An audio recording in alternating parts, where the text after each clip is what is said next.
a show of hands, and this is going to be difficult, but you should have a little icon you can click to raise your hand. How many of you feel like you're natural networkers? Let's see. Charlie, yeah, Charlie and me. I'm not sure about me. Okay, there's one. Some brave people are putting their hands up. Then another and another. Most of us aren't, and this little informal poll certainly shows that. Networking is uncomfortable for a lot of us, but it pays off if we do it right. Is it ever fun? I'm not so sure, but some of us have fun doing it. I know Charlie and I do, and many of the rest of you do. But very few of us are just naturals at it. With with the right skills and the right practice, we can all get better at it. We can really get good at it and get value from our networking, as opposed to finding it to be a waste of time. So that's why we're really excited today to bring back two programs that are at the core of who we are at Beacon. And the Beacon Navigator is our networking center of excellence, and Beacon U, which contributes greatly to Beacon Navigator. Beacon U, for any of you who were around in the old days, the old GPSEG days, was GPSEG U, very popular program. So we're very happy to have it under the banner of Beacon Navigator. So first, I want to tell you just a little bit about Beacon Navigator, and then we'll get into more of it later. The Navigator really originated as a series of workshops to learn networking skills. And we had an agreement with another organization called Context Count that has been in business for, I guess, 28 years now. And they had a lot of intellectual property and materials around networking skills and training people in networking skills. So we ran a few of those workshops, but we found they just really weren't resonating with our members. It was really good stuff, but it wasn't Beacon. And it didn't capture our unique style of networking. So we decided, and a team of people worked with me on this, to do this ourselves.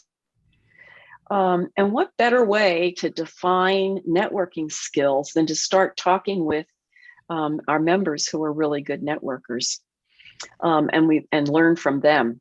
So we gathered stories from Beacon members about networking skills, their networking experiences, and we got responses from members in corporate seats, members who are business owners, members who are in transition. So we really covered the whole constituency of Beacon members. And from those stories, we found out what it is that makes Beacon networkers stand out from the pack. And what we found was they're connected, they're curious, and they're purposeful. And we're going to get into what that means as we go through today's session. But what came out of the research are 8 networking skills that you see here. And we've defined each one of these skills and provided specific examples of the behaviors that Beacon members apply to make their networking successful. And I should say that this is kind of standard procedure in a lot of organizations. They define the characteristics, the behaviors that will make them successful in carrying out their strategy, and building and maintaining the kind of culture that they want. So this is really a statement, if you will, of Beacon's culture, networking for life. And later in this session, as I said, we'll look more closely at these skills. But we're going to focus in on one today called exhibit generosity of spirit, because that fits so well with the whole go-giver way of networking. So our success in networking for life really depends on the kindness and the generosity of others. And I think we've all found that. And that brings us to Beacon U. And based on the principles of the go-giver, Beacon U is just jam-packed with practical advice for networking and how to get the most out of your networking. And that's why we thought it was so important to bring it back as a core part of Beacon Navigator. Our challenge in networking is to get people to know, like, and trust us as quickly and as authentically as possible. It doesn't happen quickly. Building relationships, building a relationship that gets you to the point where somebody's comfortable saying, I know this person, I like this person, and I trust this person enough to refer them to a client or to somebody in another part of my organization who I think they need to know. So the Beacon U portion of today's workshop is going to be focused on accelerating this process, on getting us to that trust factor faster. And it'll start with a Go-Giver demonstration and then some breakout groups that'll give you an opportunity to practice networking. And with that, I'm going to hand it over to my friend Charlie. Thank you, Pat. How are you? Zoe, do I have share rights? Yeah, you can go ahead. Great. Great, great, great.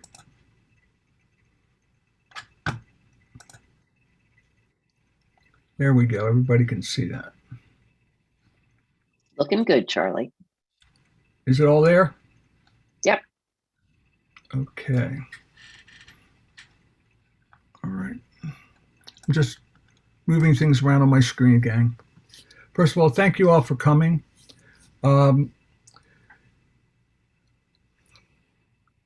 The reason that we love Beacon so much is that we are a community of givers. We are members trying to help other members. And over the course of the last 2 years, being on all these Zoom calls, I've come to realize that people overall just do not embrace and are good at this thing called networking. I've experienced lots of people that are takers, not givers. People that don't share our spirit of generosity, as Pat calls it. So what we're going to do today is going to be highly interactive. There'll be a live demonstration. I'm just going to network with this guy. He's a new member. We spoke on the phone to set this up, but I don't know much about the guy. And Zoe set this up. Zoe has this program where she sends you an email and say, hey, here's somebody for you to network with next week, so you're not lonely. So the bottom line is, I'm going to learn about this gentleman today. He'll learn about me today, and who knows where it's going to lead. But we have to take that leap of faith.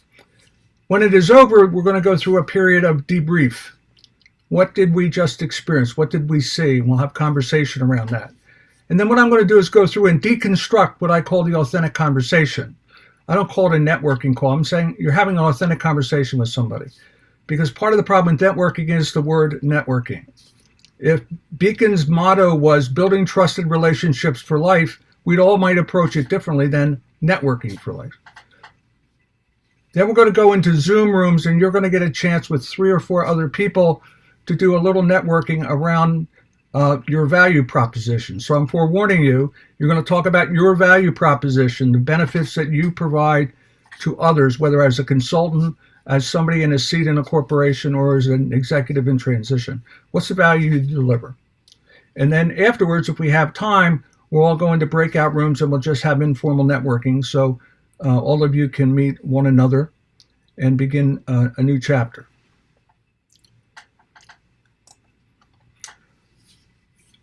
Is your networking really working? The challenge for a lot of Beacon members. Are you uncomfortable with how you are networking with others? Are you inspiring contacts to refer you to those people that really matter? I hear so many people are disappointed that they're not getting, quote, referrals or connections with high quality people. They may get referrals to low level people, but not the level that they deserve. And they're unsure as to what's going on there. Does your networking feel genuine, authentic? Is it you, or is it feel schmoozy? Are you influencing others to advocate for you by networking in a more natural, personal way? If we approach it in a formulaic way and we sound as if we're memorizing and we're using words that just don't seem to fit, the other party tends to pull away and not really understand, understands not the word, not to embrace you, not to feel that connection with you that will trigger them advocating on your behalf. So are you really getting the return on networking you want? we spend a lot of time on networking. Are we getting the return on it that we want? When people don't get it, they tend to do other things. So if they're an executive in transition, they'll start going to Indeed and answering ads on Indeed. If they're consultants, they may go into an email campaign or something of that nature to try to get leads versus networking. 75% of business is gotten because the person that you eventually do business with knew somebody that could vouch for you, knew what kind of person you were, your character, the promises on which you deliver. Research says that all of us are what I call professional service providers. That means we have ideas, we have techniques, we have processes that we want other people to adopt. We're either selling them to them or we're inside a corporation and we're trying to affect change in an organization, and we have to persuade people, we have to get people to buy into what we're doing. Otherwise, certain initiatives are not going to happen. Networking is about developing relationships, not transactions. Many of you have had encounters with people in your career where it was all about a quid pro quo. They're looking to get something. They're not really interested in a relationship. The longer you're in Beacon, the more you realize that that's not the way to go. In the long run, it's not a win-win situation. One-on-one meetings have to be intentional, and be structured conversations. What I have found, I'm in networking groups in Dallas and Chicago and Boston, and when I network with people, there's no guardrails. They're all over the place, and I get confused about them, and therefore I can't help them. So part of what we're going to talk about today is having a structure to a networking conversation. It's all about serving others, not selling ourselves to others. Nobody wants to be sold. A lot of research on this. People don't want to be sold. They want to buy. We strive to deliver value by educating others. The value the other party did not know existed. So insights and ideas and research and trends, supplying information to people they didn't have before. They're incredibly grateful for us. That begins to build the know, like, and trust factor, which you'll see today.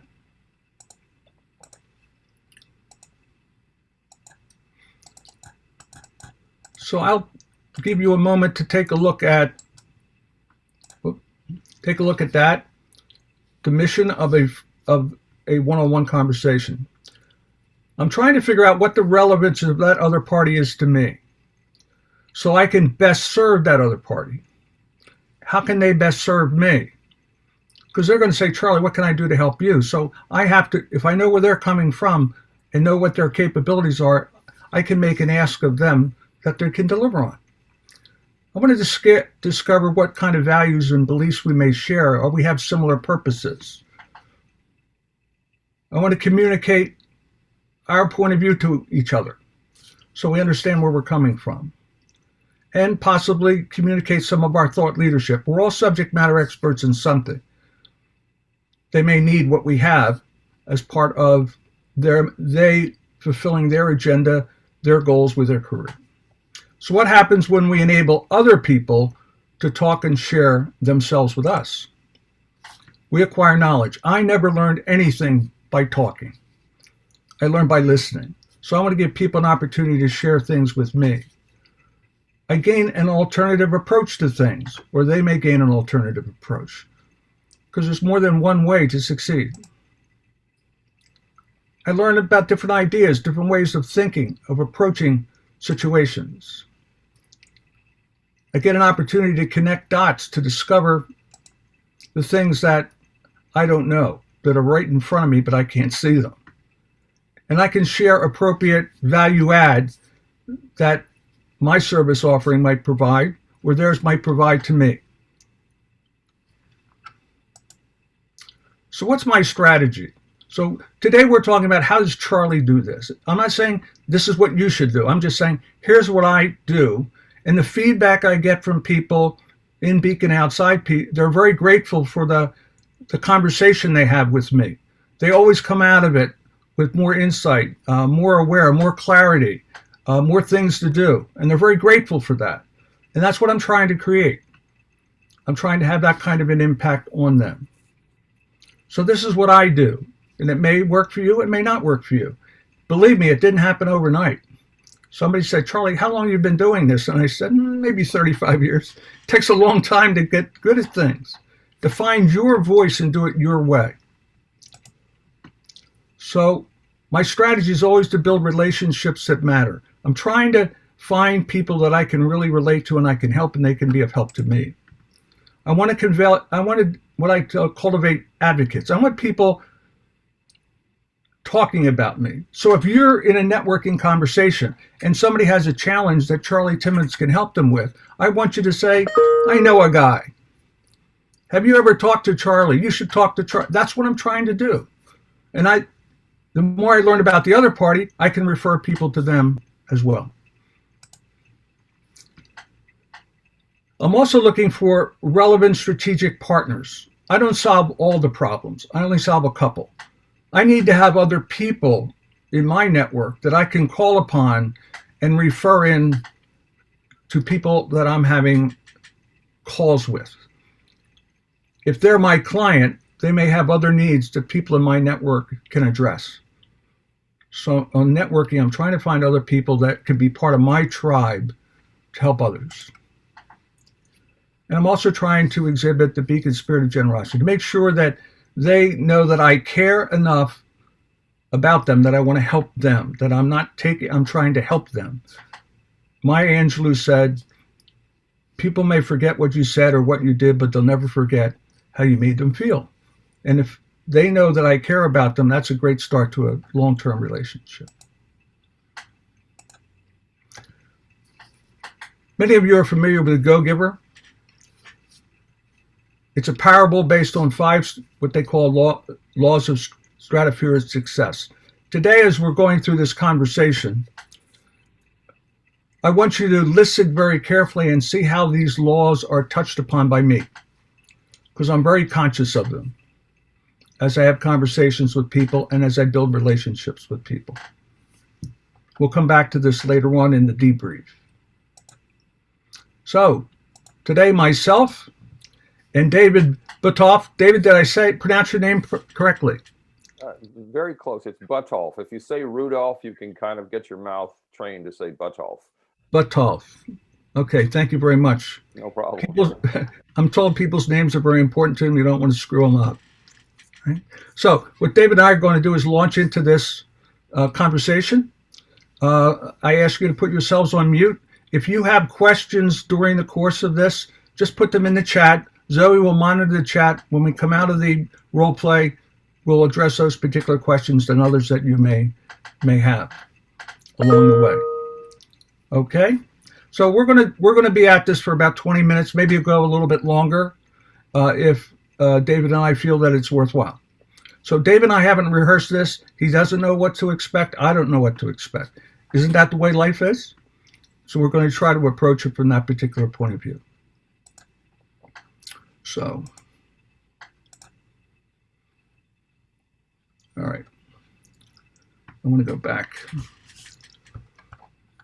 So, Zoe, what do I do? Get out of this now? Yeah, if you just want to click the stop share button.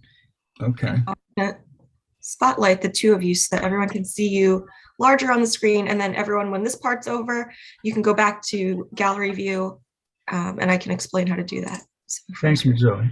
Charlie, and here is David. All right. Great. All right, let's get going, David. David, good morning.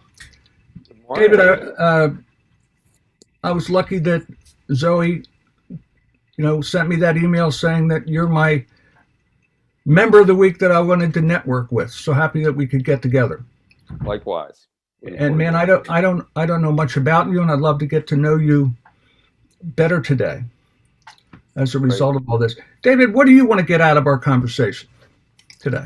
Because I've set aside 20 minutes, maybe a little bit more, because I know you're very busy with your business. So what do you want to get out of our conversation? Well, I guess primarily I'd like to get to know you a little better.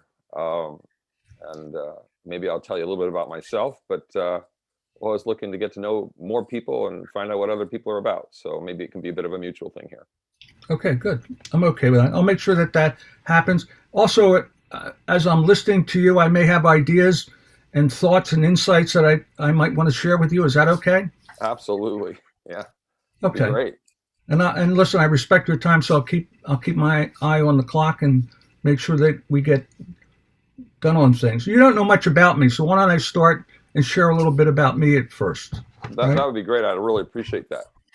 You know, I believe that our differences matter. On the screen here, there's this thing called the human archaeologist. What's that all about? Well, I help clients uncover their hidden superpowers, share their authentic personal brand, and build influential networks. I help my clients tell their authentic story, find their authentic voice so they stand out, they're heard above the crowd, and they're visible in a very crowded marketplace so they can better motivate circles of influence that can advocate on their behalf to get them to the people they need to get to. I'm driven to unleash my clients' potential. Unused potential is a waste. I don't want people to waste it. I want them to impact the world in their own unique way to satisfy a need they have to make a difference in the world. So that's a little bit about me. How about yourself? Tell me a little bit about you. Well, I live in the Lancaster, Pennsylvania area. I'm a native Vermonter. I grew up in Vermont, been down here about 20 years. My background is sales and marketing. I've been a senior sales and marketing executive for many years, but for the last probably 20 years, I've been doing some sort of independent consulting. Currently operate a business that works in something called predictable people management, which helps firms deal with the the challenges of dealing with the intangible aspects of business, the people part, the relationships, the culture, the types of things we go home and complain about to our significant others about so and so at work is kind of driving me crazy, or I'm having difficulty with this team or that team. So that's what we do on a systematic basis. I've been involved in networking for a long time. I used to be involved with a networking group here in the Lancaster area. I hosted a weekly networking breakfast, and just gotten busy with work, busy with clients, and realized I'm getting kind of stale with the pandemic, doing this with Zoom screens all the time. So someone told me about Beacon, and I just thought it was time for me to sort of re-exercise those networking muscles. I want to get out there and get to know some people. Most of the things that I might help with probably don't have a lot to do with what I do for work, but more with my background. What have you learned about Beacon that tells you it's the right place for you to be? Well, I think one of my favorite catchphrases is "How can I help you?" And the generous giving spirit, or sort of the motto that seems to flow through Beacon, was really attractive to me. And I have done a lot of networking, had a lot of people referred to me over the years, and I've helped a lot of people, but I've also spent a lot of hours with people who were just looking to get something from me. So I was interested in finding a group where there could be some mutual, sort of a more authentic relationship, as you said. So that's what really attracted me to Beacon. That's good to hear, because again, I think we're all as members, we're all very conscious of that to do it. If I could go back to the work you're currently doing, can you give me a specific example of a particular, it could be recent, of a particular client that you helped them with your company and its technology? Because I'm still a little uncertain about what it is exactly you guys do. So currently we're working with one of the largest medical providers in the country. They own hospitals and doctors' offices, and they're a very well-known entity. And we're working in their legal department to help them restructure. So basically what we do is we have an online questionnaire you take. We've probably all done the DISC and the Myers-Briggs and those types of things. Our particular platform helps people understand how they synthesize information. So we can tell a person a great deal about why their personality is the way it is, how their personality is constructed, and why they naturally do and think and behave in the way that they do. The unique thing to our platform is that once we know what someone's profile is, we can actually predict what the relationships will be like with any other person that we profiled. So we can tell them what those relationships, what the natural propensities are going to be in those relationships. Some relationships, we've all experienced situations where we work with people we just really click with, and it just seems seamless. You know, we seem to know when they're going to go right and we need to go left. And then we've all worked with people that it's like dragging our fingernails across the chalkboard. We just don't click. So we can very quickly identify why that's happening in any particular relationship and help people to make their relationships more productive and more satisfying in a very systematic way. Since about 40% of productivity in the workplace is connected to the relationships we have with people, it can be very significant. So in this particular client, they hire a lot of outside consultants, and they've basically gotten to the point where they realize that unless they can really understand how that consultant's personality is going to match with the team that they're going to be working with, that they bring people in and they don't click and they have difficulties, and it's kind of a waste of money.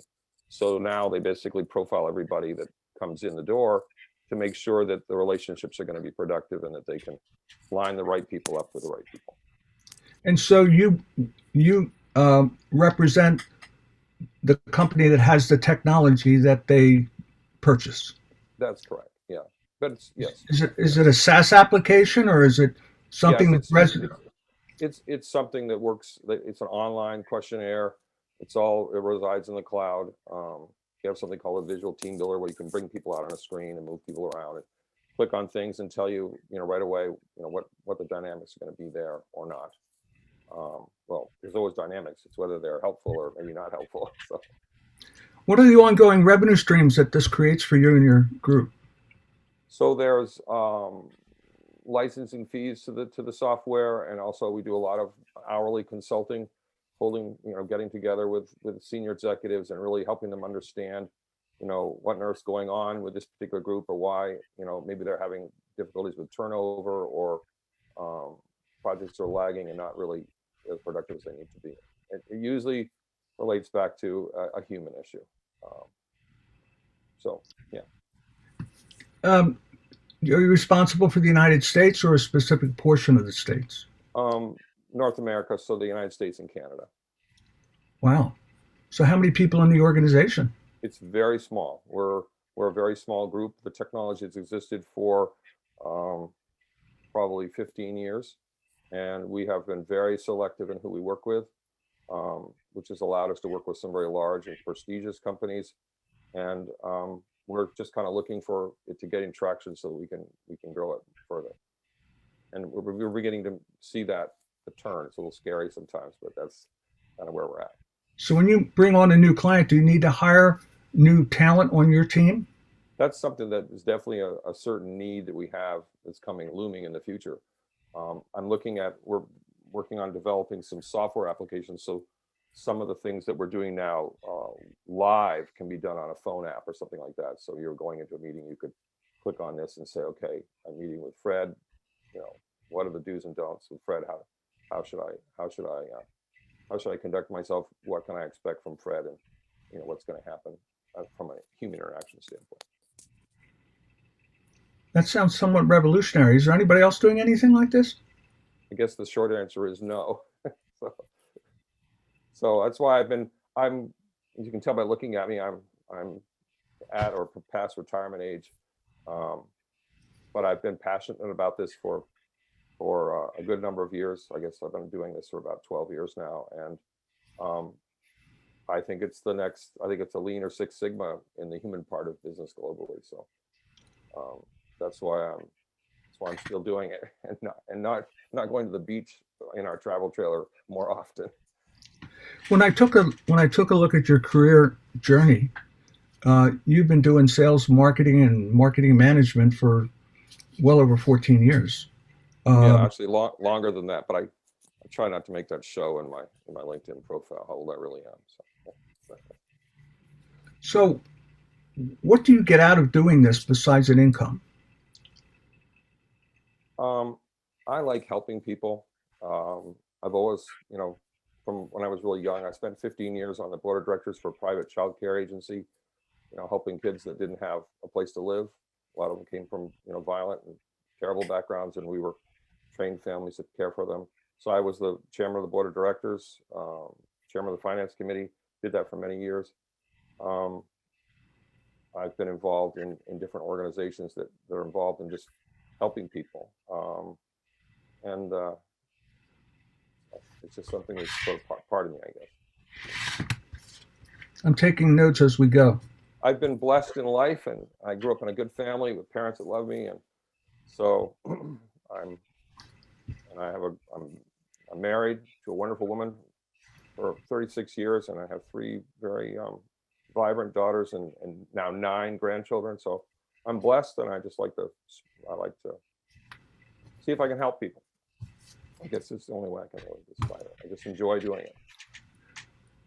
So you are delivering a service that helps build better communication and relationships within organizations. That's in a way of helping indirectly, right? Yeah.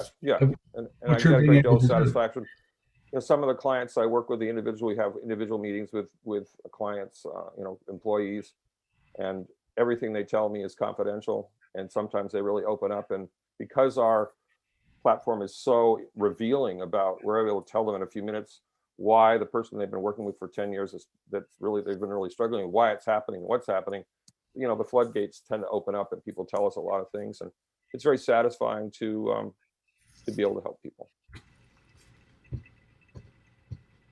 So Charlie, I sort of say that, there's a joke I've heard a friend of mine says, so enough about me, what do you think of me? But maybe you can tell me a little bit more about yourself. I'd like to, maybe find out a little bit more about what you do as well. Well, I'm happy. What I'm getting you to do is you're telling me your story, Mm-hmm. and I'm trying to listen and connect with that particular story. Most corporate business is all about facts and figures. It's all about data. Brene Brown, are you familiar with Brene Brown? I'm not. She's got like the second or third most watched TED Talk on TED.com. But her research indicates that most people communicate with data, facts and figures, and they don't have what I call heart share. They don't share the human side of business. You just did at the end of that conversation. You revealed something about yourself that really connected with me. Anybody can sell software, anybody can make money, but you have a deep personal connection with that. And what I try to do is help people understand what's inside that they may have lost touch with. In my corporate life, they sucked me out of me and replaced me with what they wanted me to be. And I hear it everywhere across the country. And then suddenly when people reach a point in their life and say, what else can I do? They have to get back in touch with who they really are. And I have a process where I help people get in touch with themselves to find that authentic self, if you will. And then how can they use that to make a difference in the world and at the same time feel meaningful as they're becoming successful? We all want to leave a legacy, if you will. And so that's really what my mission is. So as I'm listening to you, I'm saying to myself, okay, how can Beacon help this guy not only succeed in the work he's doing, but also bring other people into your life that may be very, very supportive of what you're doing? So what have you learned so far about Beacon and how Beacon can support you? Well, I think one of the things that was interesting to me was that the caliber of the people that are involved. I was, let me be completely honest, I was a little surprised that the Beacon was interested in me, that they thought that I was someone that would fit in the organization. I have not, I've had high-level jobs, but I guess I just don't see myself that way. And I sort of viewed Beacon as the people that was an organization that was full of very, very senior executives, and they were sitting in the boardrooms of the biggest companies in the Philadelphia area. So I didn't know that necessarily I would fit in a group like that. So yeah, I was pleased that they wanted me, I guess. So. Well, you're here, my friend. So in what ways do you think they could be of help to you? Yeah, I guess I really didn't answer your question. Because of the way our business is growing, we're being very strategic about who we work with. We've been very fortunate to work with some very large companies, working with an international consulting group that consults to the biggest law firms in the globe. They have about 1,200 employees, and they have offices in Asia and all over the world. And their chairman of the board and founder of the company tried our technology and it clicked. He got it, that this was something definitely unique, and basically has mandated that, you know, eventually all his employees will go through the system. And so we're looking for key influential people who get it, who really understand that the human part of business is one of the areas that just hasn't really been really dealt with yet. There's really not been a solution. We all have taken online questionnaires and we hear about things, and then you know, it's interesting. It gets batted around the office for a few days, and then after a while it's forgotten, because there's never really been a systematic way to create a business case where the human resource person can go and say, listen, if we do this, we're going to save X number of dollars. We can take a percentage in performance and add it to every single employee for our entire payroll. You know, what's that worth to us? Not to mention what might happen if those teams are more effective and they come up with the idea that gets us the new client or the new product. So, you know, we're just being very careful and looking for the right kind of relationships with people that are serious about this type of work, because we are small, so we're not prepared to work with everybody at this point. And so I would say I'm looking for eventually some strategic relationships. So one of the things you're going to get asked a lot in Beacon, David, is what's your value proposition? You know, what value do you deliver? How do you summarize that? We've talked a lot, but can you sort of net it out for folks? So basically, we provide systematic solutions to the intangible aspects of business, the working relationships, the culture, the team dynamics. And we provide a systematic insight into the dynamics that are involved in the intangible aspects of business, the human element, and provide them systematic solutions and ways to address those issues to make their organizations more effective, you know, net more profitable. But I like to say, to make relationships more productive and more satisfying. I like that. But what your software does is gets people to understand what's going on, but the invisible stuff that's going on, and make it real so they can deal with it. Correct. And it's pretty. I mean, I've had meetings where, you know, one of the chief technical guys, when he gets done with the first meeting talking to somebody, he has literally just really told them what kind of furniture they have in their house, and you can't see their house. So what would you point to as the greatest success your company's had in the last couple of years? I think it's been very gratifying that we're getting to some, you know, very prestigious companies that are you know, we've got one of the chief change officers in this large corporation is basically saying, if you don't do this if we're not doing this with people we're hiring, we're just basically throwing money away. So what's the big challenge for your company over the next 2 years? Scalability, replicatability. We're small. We're looking at a number of models of how we can grow this. I can only be in so many places at one time. And so we have to develop methodologies to train other people to create applications where some of this can be automated. So that really is our biggest challenge at this point. Beacon might be able to help you, David. One of the things that I'm involved with in Beacon is something called the Business Networking Roundtable. Mm-hmm. And we have two things that we do for our members. Example, let's say you had this question of how do we scale? That's an issue. Now you can go out and pay a lot of money to a bunch of consultants that come in and consult with you and give you advice, right? That's not, you prefer not to, but so we have a lot of people within Beacon who are very skilled consultants. They have great corporate experience. And what we do, it's like we blow a whistle.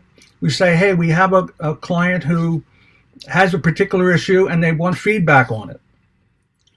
So, for example, recently we had one member step forward and said, listen, we're thinking of leaving the hourly billing and going to value-based pricing. We don't know whether it's right for us or not. Could we get the opinion of Beacon members? So we had a meeting on a Friday afternoon. We had about 20 or 30 of the members sitting in the bleachers watching this person tell their story. And then all of a sudden, the members started asking questions and helping them come up with ideas and solutions or things to look at in a very compressed period of time. I just spoke last week to the company, and they're excited about the ideas they have and ways of putting those into action.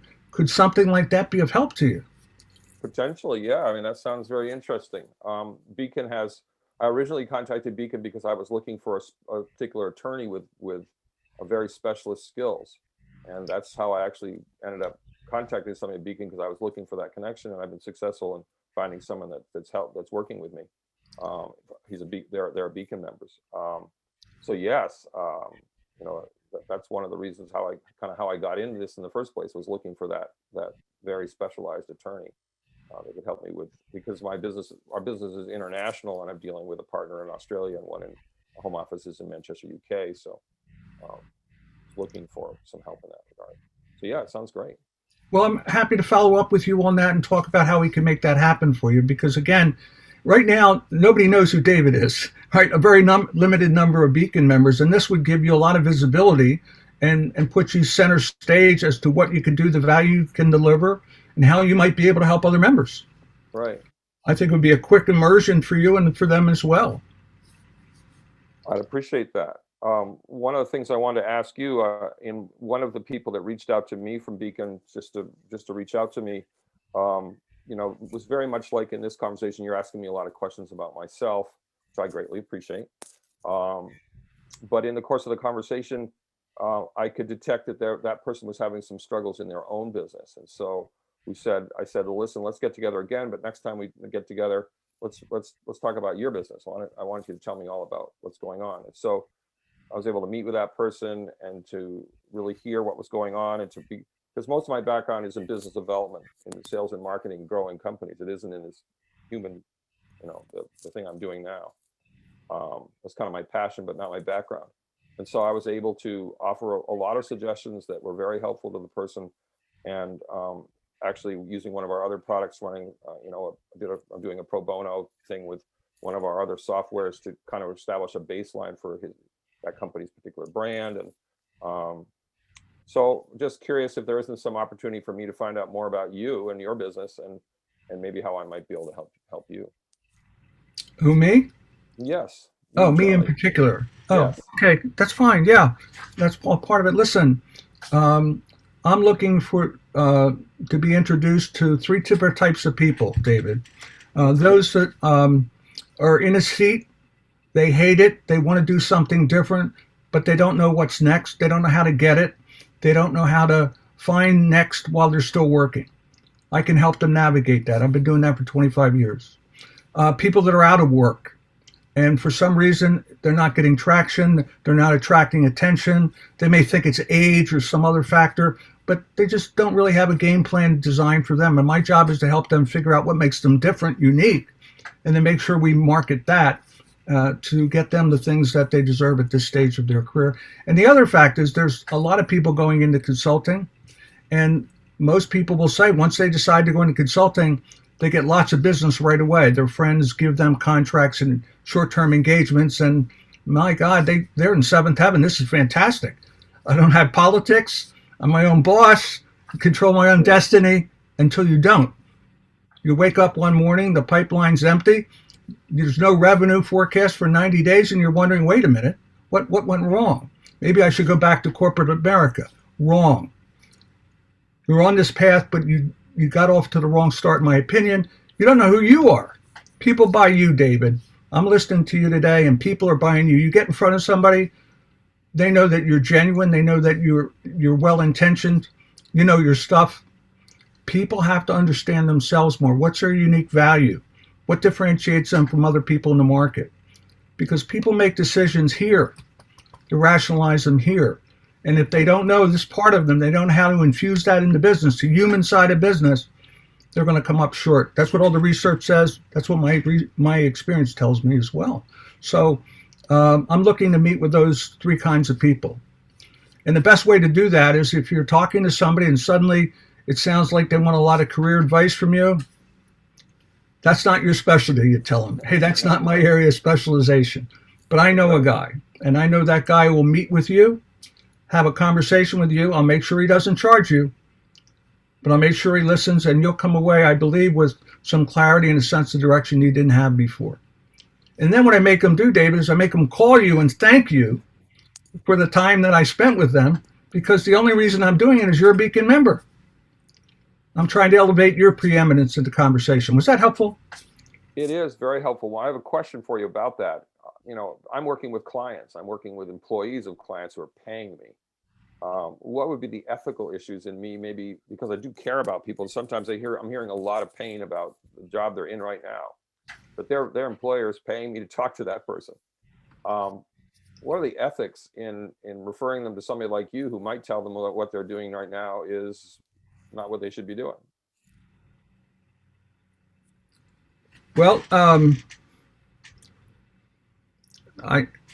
it is an ethical issue, something that you and I would have to talk about.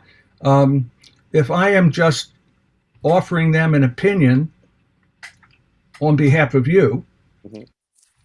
then I don't think that's unethical. But if I try to help them leave the company, that may be, I would imagine it's not going to be helpful to you in the eyes of the employer. Right. That's something we'd have to my talk job about. is to try to help them Right. be happier where they are and to work out the problems they have. But sometimes, in my own humanness, I'm talking to people and I'm thinking, oh my gosh, yeah, we can help you, but you really need to be someplace else. And it's hard not to tell them that sometimes. Yeah, you're in a tight spot there. Yeah. I So feel I'm for just you. curious how that would work with somebody like you, because I've certainly talked to lots of people that fit into the description you just described, that they just need someone to help them figure out what the next step is in their life. Yeah, well, And that's you and not I would have that's to. not my field of expertise. So Well, again, we would have to have an individual discussion before you would refer them to me to okay, see well, if there's any. that's very helpful, but I'll certainly give that some thought, and maybe we can get together again and I can dig in a little bit more to what you do. And Yeah, this is just a preliminary conversation to get to Sure. know each other, yeah, to be able to do that. well, I So, appreciate Zoe putting us together, and it's delightful to get to know you, and thanks for taking so much interest in what I'm doing. I really appreciate that. so what's your biggest takeaway from the conversation, David? Well, I guess it reinforces what I thought about Beacon, is that it's full of people that really have a genuine desire to help people, and they're not just out to get more business or what's in it for them. I mean, you seem like a guy that generally, from your presentations, obviously you've given a lot of thought in how to help other people network and to have more productive relationships in their life, and I really value that. So yeah, it's been a real confirmation for me that I'm in the right place. Did you ever read the book The Go-Giver? I have not. All right. Well, what I'll do with you is, if we don't get together face to face soon, I'll mail you a copy of it to read, because Okay. I think you'll find in there some of the seeds of what you have inside you already. That you are that way. That you do believe in giving first before you receive, and oftentimes you give without any expectation of receiving. So I think it would be something that would be helpful to you, and it would also put you on a level playing field with a lot of the Beacon members who also embrace the book. Yeah. Well, that's very generous. I appreciate that very much. Thank you. Hey, it's what I do. Good.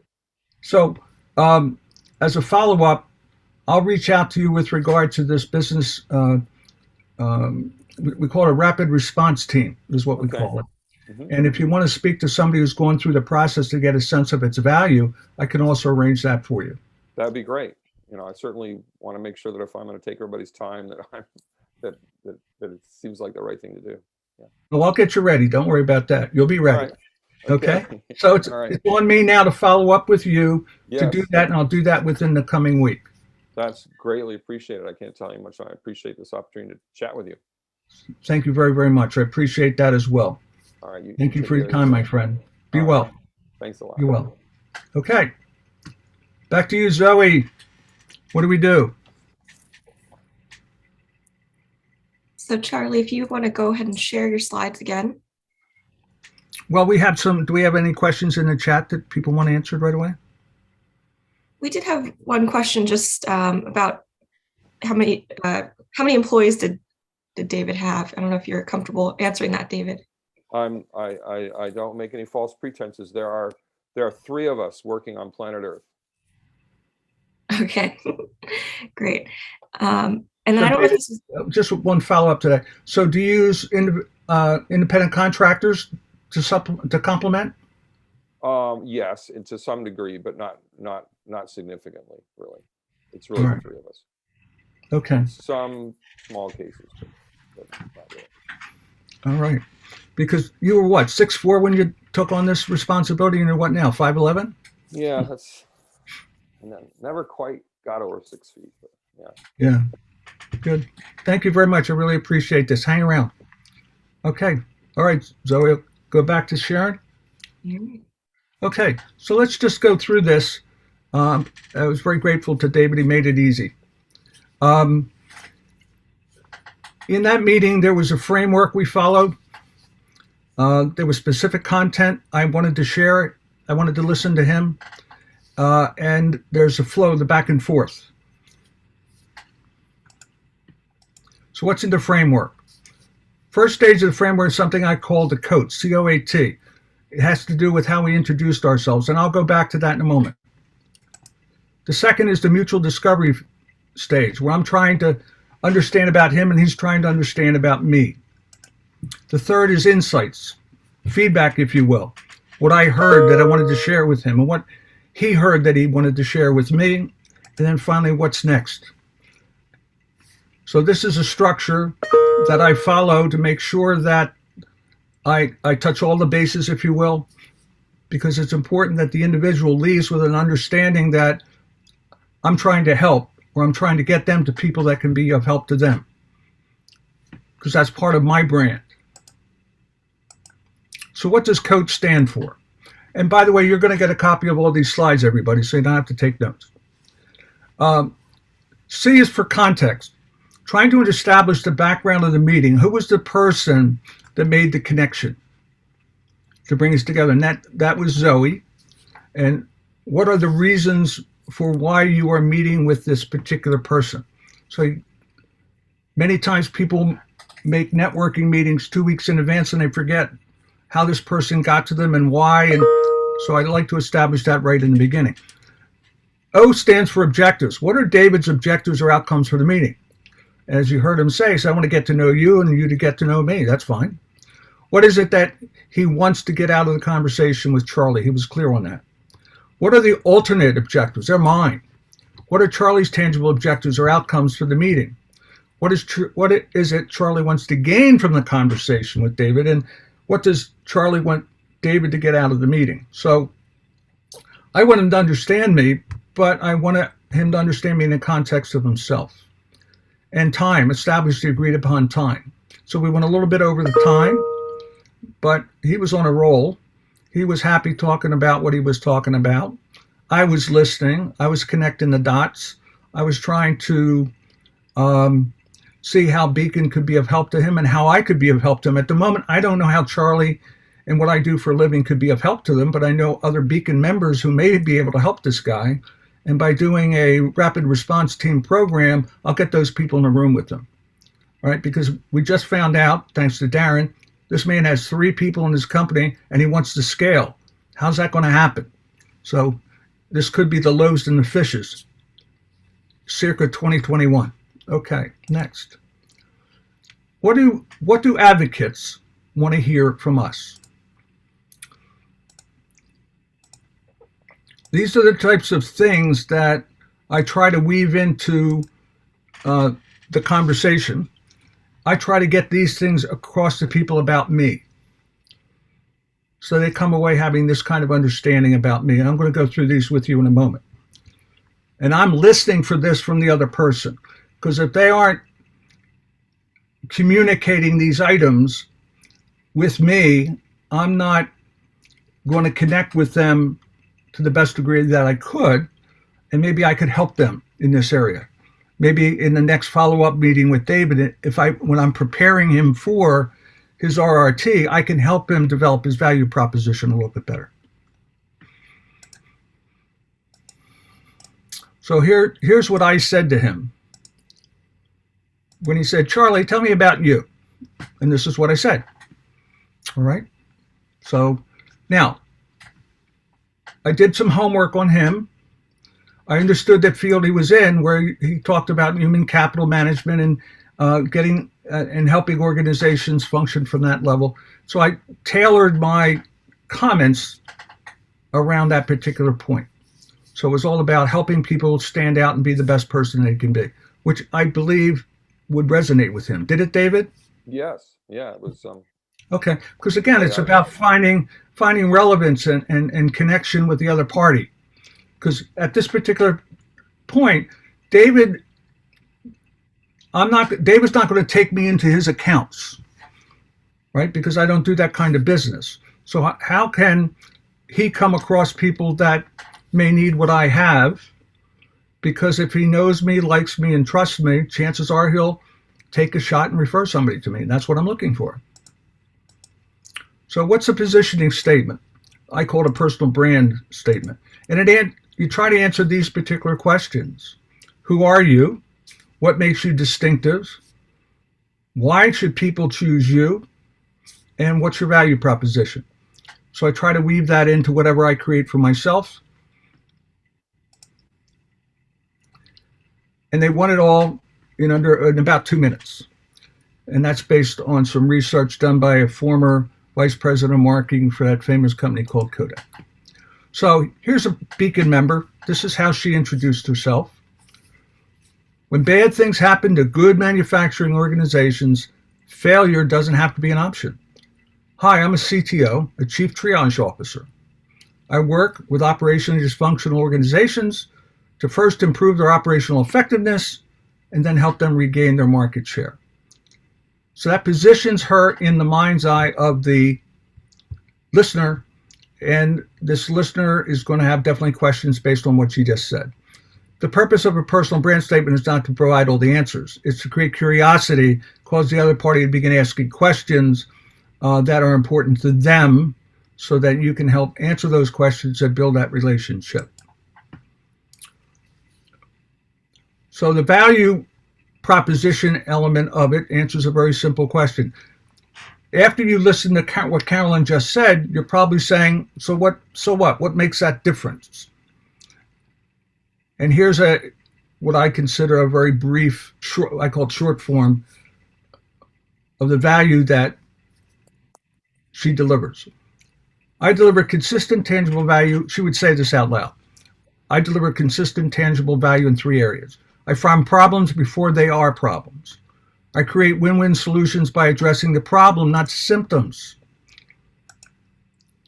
As a chief medical operations leader, I keep the company moving forward, serving patients and dwarfing the competition. I find problems before there are problems. It's at the heart of inquisitiveness, to continually think about how to make things better, seeing around corners. For example, like creating processes to support the emerging growth of the practice. I attribute my successes in business operations to the fact that I don't take no for an answer or give up easily. I have many examples of how I found creative win-win solutions by addressing the problem, not the symptoms. I see the big picture, isolate the details, connect the dots, and keep the team focused until each task is done. Now again, this is a lot of words, but this could be spread over several minutes of a conversation. But these are the points that this individual is prepared to address. We all add value in multiple ways. In a few minutes, you're going to be asked to start putting together your value proposition. And what I recommend to people is you take a look at adding value around ideas like domains, a domain of people. I add value around people. For example, attracting, developing, and retaining high caliber talent. That's a value to a corporation. I add value around team leadership, inspiring teams to follow me, regardless. About being market-centric, or about execution, or about having an ownership mentality. You all have areas where you add value. Sometimes it's very obvious, and sometimes it's not so obvious to you. If I had more time with David, I would have gone into these areas in much greater depth to really understand to help him understand what he may be missing in terms of the value that he really contributes to the organization. So here's an example of what value might sound like from a person that's really thought it through. I believe thriving small businesses are the prime generators of job creation, economic stability, and the future of our communities. So I work with small businesses to find the right funding source to grow their EBITDA line so they can scale their company an average of 12% year over year. Or Natalie, she's a chief HR officer. I believe all employees deserve to engage in work that matters, grow professionally, and have fun. So I transform established organizations into employee-centric corporate cultures, which increase employee engagement by 18%. And when somebody says that out loud, your natural inclination is to challenge them, is to say, could you be more specific? That's exactly what you're trying to do. In a networking call, you're trying to create interest so they can go deeper. Because when somebody asks you a question, well, Natalie, can you explain what that's all about? It's an issue that's probably close to their heart already. And you're going to learn something about them in that ensuing conversation. Profitability is a function of the degree,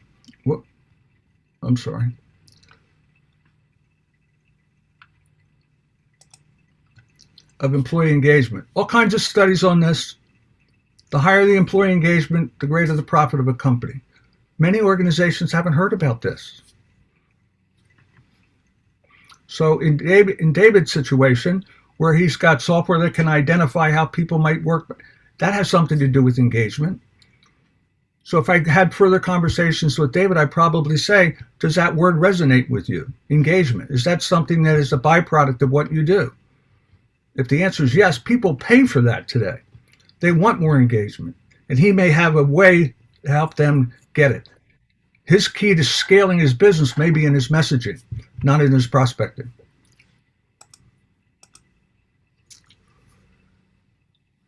This is something that I discovered during the pandemic that I found to be very, very helpful to myself and the other people that I work with.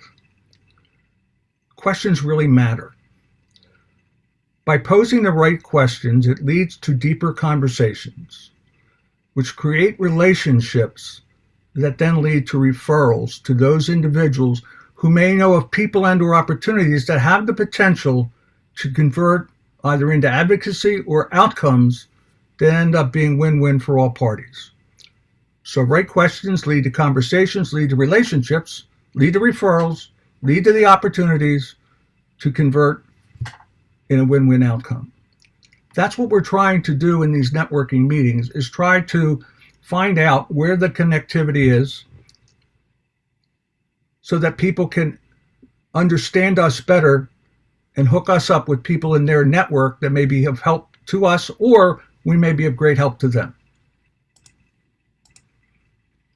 So during this discovery stage of the call, you're asking questions. You're looking for patterns and linkages and perspectives. You want to tease out from the other party the unknown unknowns, things they can't see, but they become obvious to you, that you then provide feedback for. Uncover their assumptions or faulty thinking that they may have. This is often one of the reasons people aren't getting traction. Their ideas, their thinking, their operating procedures may be somewhat out of date. They don't know it. I want to try to identify mistakes or blind spots they may have, or gaps in their product line or in their messaging.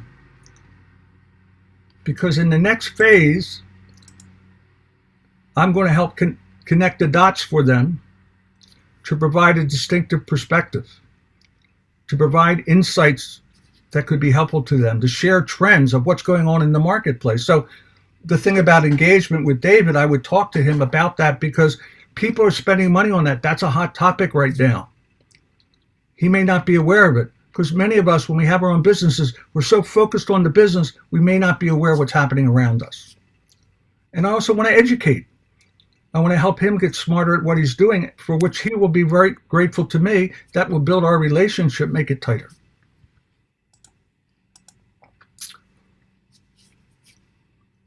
The last stage is to summarize the takeaways. I said to him, David, what was your big takeaway from this particular meeting? So I wanted to know how he saw it. because that tells me, did I connect? Did he see things? How can I say this? His takeaways should align with what my intentions were. If they didn't, I may have to circle back at a second meeting. What happens next? What actions do you wish to take? He wants to pursue this RRT thing. Am I right, David? Yes.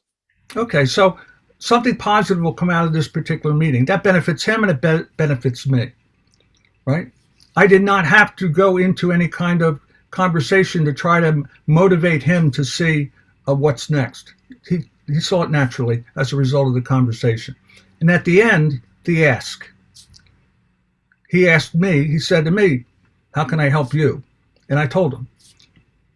And then he brought up this ethical issue, which quite honestly, David, nobody's ever brought that up before, but that tells me a lot about you as a person. I learned a lot about you by you bringing that up. And I thank you for doing that.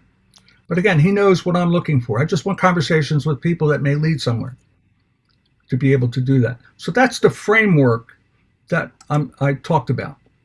Now, for example, when you're an executive in transition, for example, and we've all been there at one time in our life or another, when we're networking with people and we want some kind of an outcome, I created this little scale from 1 to 10 as to the quality of an outcome that you can get from a networking meeting. Because at one time I asked people what the outcome of their networking calls were on a regular basis.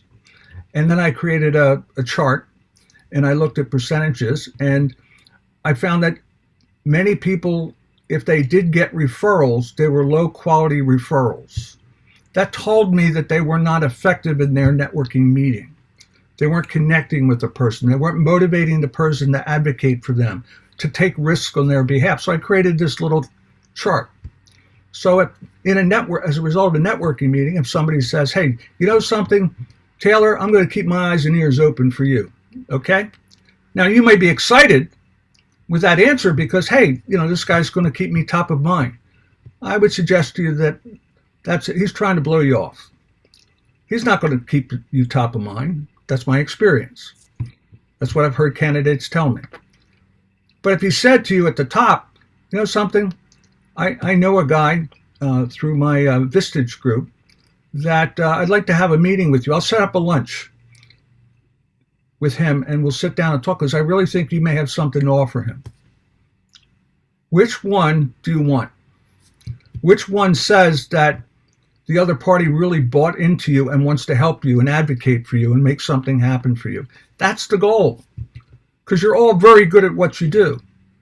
We just got to get in front of the right people. Too often we're getting in front of the wrong people. We're not getting any quality outcome. Now we begin to doubt ourselves. Our self-esteem's affected, our confidence drops, and we spin our wheels. So the quality of the outcome is a function of the quality of the networking call. And one of the things we want to do in Beacon U moving forward is help you get better at all this so that you get better outcomes, so that you're getting a return on your networking and you're getting a return on your membership here at Beacon.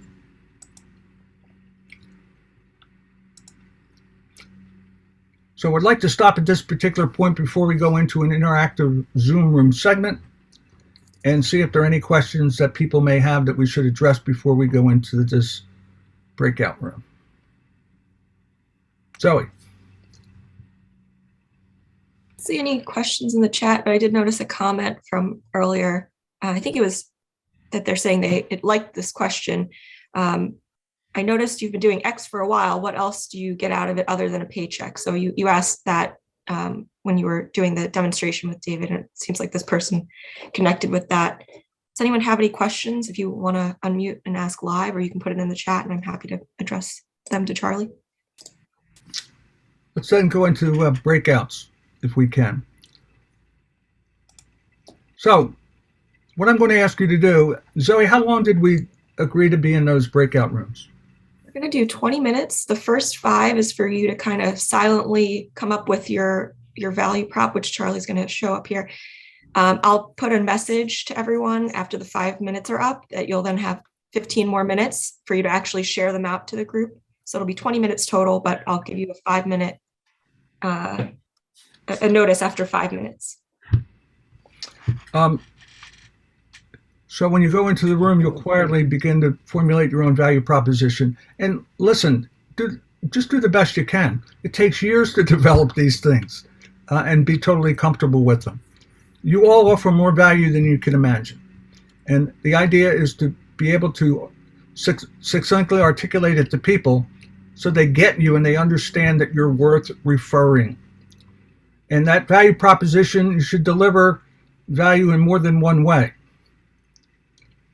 As I mentioned before in this slide, do you deliver value around people, about leadership, about markets, about process, about product, about profitability, whatever it is? Try to come up with at least 3. You're not a one-trick pony. There's a lot of collateral benefit in having you in the company, on the project, on the team. So again, these are 3 areas where this particular person added value, then a brief description of what they mean by that statement. Making the unseen visible and actionable. What does that mean? And you'll be able to discuss that in the meeting. We want to keep the room small in size. Myself and Zoe and Pat and David will be in separate rooms being part of the conversation if you need us. Back to you, Zoe. All right, everyone. We're going to, again, do the 20 minutes, and I'll give you 5 minutes to write your value props down. Pat and Charlie, everyone's back if you want to resume. Okay. Charlie. Zoe, how many rooms did we have? We had eight rooms. All right. So what I'd like to do is have volunteers from the room share with the group what they came up with regard to their value proposition. Now, this is voluntary, but you get an opportunity to have 31 other people hear it, and maybe it has an impact on them and it starts a conversation down the line. So who would like to go? Would like one person from every group if possible. So who would like to start? Did you know who were in the room, Zoe, or was it random? Room 1 was Heather, Josh, and Matt Tinney. All right. So does somebody in that room want to step up to the plate and share it with everybody? Got Darren's hand raised. Darren was room number 6. So if you want to go out of order, we could start with 6. Perfect. All right. It's just volunteer. Thank you, Darren, for doing it. Only if 6 was the very last room. If it's 7, I feel very insecure about it. I could only come up with one because we got into conversation pretty quickly, but here it goes. Most companies are generous and give to charity. However, most do it without a strategy. It may be the only part of a business that does not have a plan. I've worked for corporations and founded and run a nonprofit. I have a deep understanding of purpose and missions. When a company can align with a cause in an authentic way, it catches the eye of consumers and engages employees. And then what happens?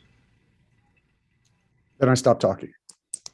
No, okay, but what happens if those things happen? It improves the bottom line of the company and improves society. So that's some tangible benefit. Yep. Okay, good. Yep. All right, another group. How about Jenny from my group? Jenny from the block. Jenny Boylan. Oh my God, that is my nickname. Actually, people call me J-Bo. Jenny Boylan. Here we go. Now it's out in the open. Go ahead. Yeah. Hi. So, hi guys. Wait, sorry. I just can't believe I said that on like a networking call. All right. Let me focus here for a second. So, I help companies manage growth or get to that next level of growth, work with the CEOs to create a strategy to manage that. I work with usually small or medium-sized companies. Every company I've worked with too, we've either helped grow their revenue by over 10% or their margins by at least 5% in the first 6 months. So in a networking meeting, somebody's natural inclination to say, how do you do that? How'd you do that? Right? Now you have a conversation. Yeah. Now you get to share in greater depth your secret sauce for making that happen. And Yep. then usually when they dig in and ask you to go into specifics about certain parts of your solution, chances are that's the problem they're having. Mhm. That's a clue to you that, wait a minute, maybe that's the problem they have. And you don't even ask you don't even have to say, what are your problems? You just say, is that bothering you? Yeah, it comes out naturally. That's great. Who else would like to go? Do I see Jury's hand up? You do, Charlie. I think we were group 7. I'll go if nobody else in my group objects. And I'm not going to wait for them to object. I'm Jory Barrett, and I provide opportunities for people to make a difference in the world and to feel good about doing good. I've learned that essentially I'm a helper and a supportive leader.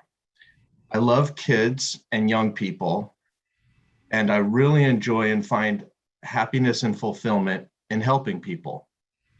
And that is my value proposition. So what I heard was you're appealing to this, because that's part of who Jury is, and also this. You're appealing to both at the same time. And in what Darren said, basically it's good business to have a heart to give, right? And he helps people figure out where to make those contributions, investments, if you will, to have the greatest impact, to do that. Thank you very much for sharing that. Hey, Taylor, your hand's up. Sure. Thanks, Charlie. Yeah, I think just building off of my 30 plus years of business experience, there really has never been an issue with business owners and C-level folks that I haven't been able to solve. Was interviewed some time back, and the interviewer said, "What are you most proud of in your business life?" And I said that no client again has ever asked me anything and I've been able to do what I haven't. If I didn't do it myself, I picked up the phone and called Jenny or Darren or someone else. So I address issues that keep business leaders up at night. I'm a problem solver, and I love coming up with solutions and working to allow companies to spend more time on their business and not in their business. So if you took the last statement you made and you put that in the beginning, would it engage people quicker? Just a thought. No, I got you. Yeah, probably. And another fact that came out, Charlie, is, and you put your finger on it earlier, value propositions take years to really develop and to hone. And mine, I have value propositions. Frankly, the delivery of that proposition to individuals changes slightly by the person that I'm talking to, because I want it to resonate more with them. But it is done over time. And as was mentioned also earlier, it takes first phone call just to kind of get to know you. Second phone call is where you do the deeper dive and come up with specific areas to strengthen the value that you would bring to the table to that individual. So that follow-up call is where you're really into possibly offering recommendations or solutions to them that either you or other people can deliver on. Yeah, the first one is more of a soft conversation. Learn some of the major issues. Don't spend a lot of time dwelling on that. Just build the trust factor. And the second call is really where, again, you try to get into the end zone and score. Thank you, Taylor. Anybody else, Zoe, got their hands up? All right, we've got Glenn. Hello, Glenn. Hello, Charlie. So in our group, we had a little discussion, and Connie had talked about her journey doing different things in real estate and being in Chicago, and then going out to California, and she was in the wine business. And subsequently, she's come back to Philadelphia. So I asked the question, why would somebody who's doing wine in California want to come back to Philadelphia and do real estate?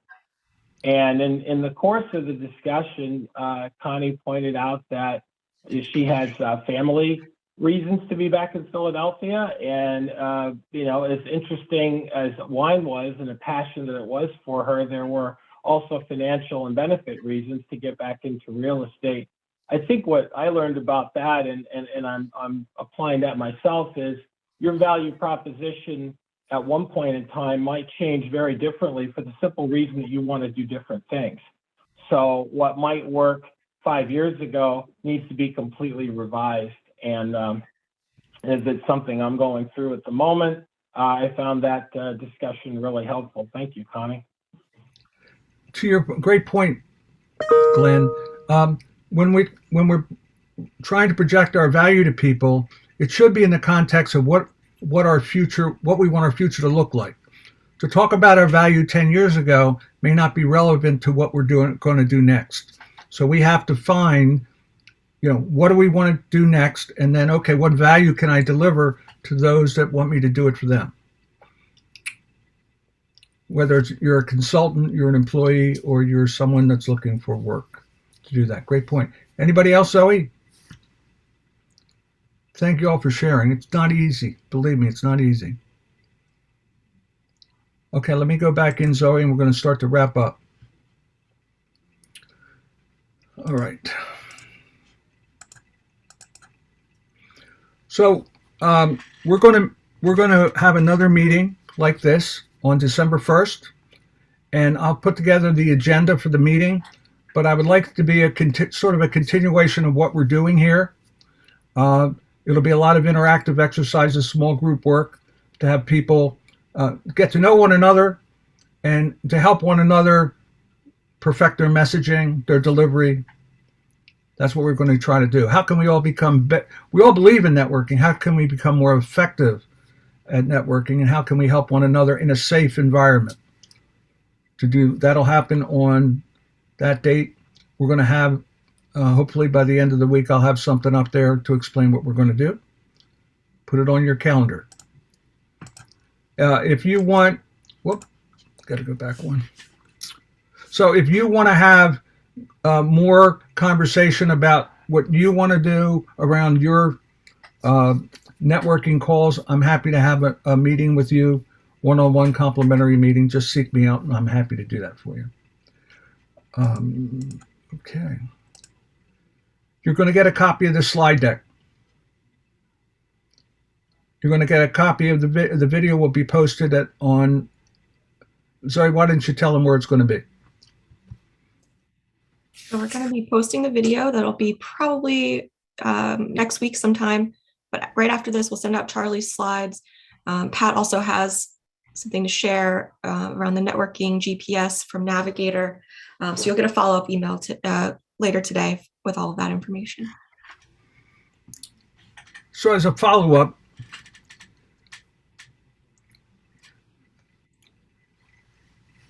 my intention was to do each one of these 5 things, at least 4 out of the 5.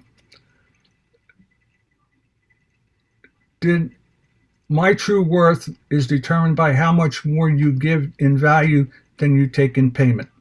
I kept pushing back on him. I didn't want to talk about me. I wanted to talk about him. I wanted to give him value. So I tried to do that.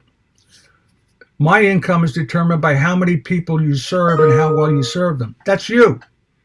So doing this in front of you today and me risking my reputation, me risking me in front of you is to try to help you become better, to serve you better. So my income is going to be determined by that. My law of influence, how abundantly I place other people's interests first. I'm very guilty of that all the time. Law of authenticity, the most valuable gift you have to offer is yourself. David, did you feel me? Was I giving of myself to you? Absolutely. No, unquestionably. Yes. These previous laws, did you feel them? I definitely did.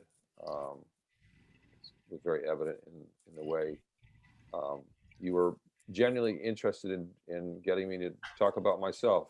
And so I appreciate that came across. And the law of receptivity is staying open to receiving. I was pushing back on David. What can I do for you? What can I do for you? And I kept pushing back. I was violating the law of receptivity. I wasn't embracing it. I was checking out of a hotel over the weekend. We had a series of weddings, and I tipped somebody for great service at the hotel, and they look very amazed because they're not in a role where you typically tip people. And he said, but no, you don't have to do it. I said, shut up. Say thank you. That's the law of receptivity. Allow me to give you something. Don't stop me from giving you something. So I thank David for wanting to help me, finding a way to be able to help me in return. And that happens a lot. We do it all the time. No, you don't have to give me a gift. No, you don't have to do me a favor. In the go-giver world, accept it. People want to say thank you. Let them say thank you to you. Any final comments from anybody before we go? Because we're at the 10 o'clock hour. Hey, Charlie, it's Josh. I just want to acknowledge you and David for doing the impromptu earlier. I think it's real helpful to see the behaviors being modeled. And I also appreciate it being kind of a natural flow as opposed to something that was, very much staged and practiced ahead of time. So thank you both for doing that. Thank you, Josh. Every single one of you, if you were in that situation, you would do it consistent with who you are. If we try to be somebody else when we're doing it, it's not going to come across. The other party's going to feel something's kind of stiff, formulaic, as opposed to very natural. Okay? Charlie? Yes. Yeah, just on the law of receptivity, I had a conversation yesterday specifically on that with one of our new members. And that was the hardest one for me to, and because you've scolded me in the past for not being receptive. But what made it clear for me was I asked the person I was talking to, how do you feel when you help somebody else? I said, I feel good. And I said, well, by not allowing people to help us, we're denying them that good feeling we get by helping other people. And that's why it's important. When people help us, they feel as good about helping us as we do when we help them. And the law of receptivity is give them that right to feel good about helping us. So that makes it easier for me to receive.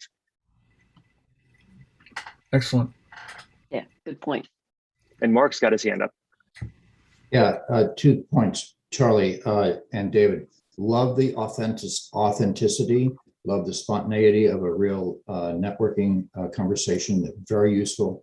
One of my takeaways is sort of repositioning the value proposition. The purpose of the value proposition is to generate interest, have the listener ask questions as opposed to answer the questions of the value prop.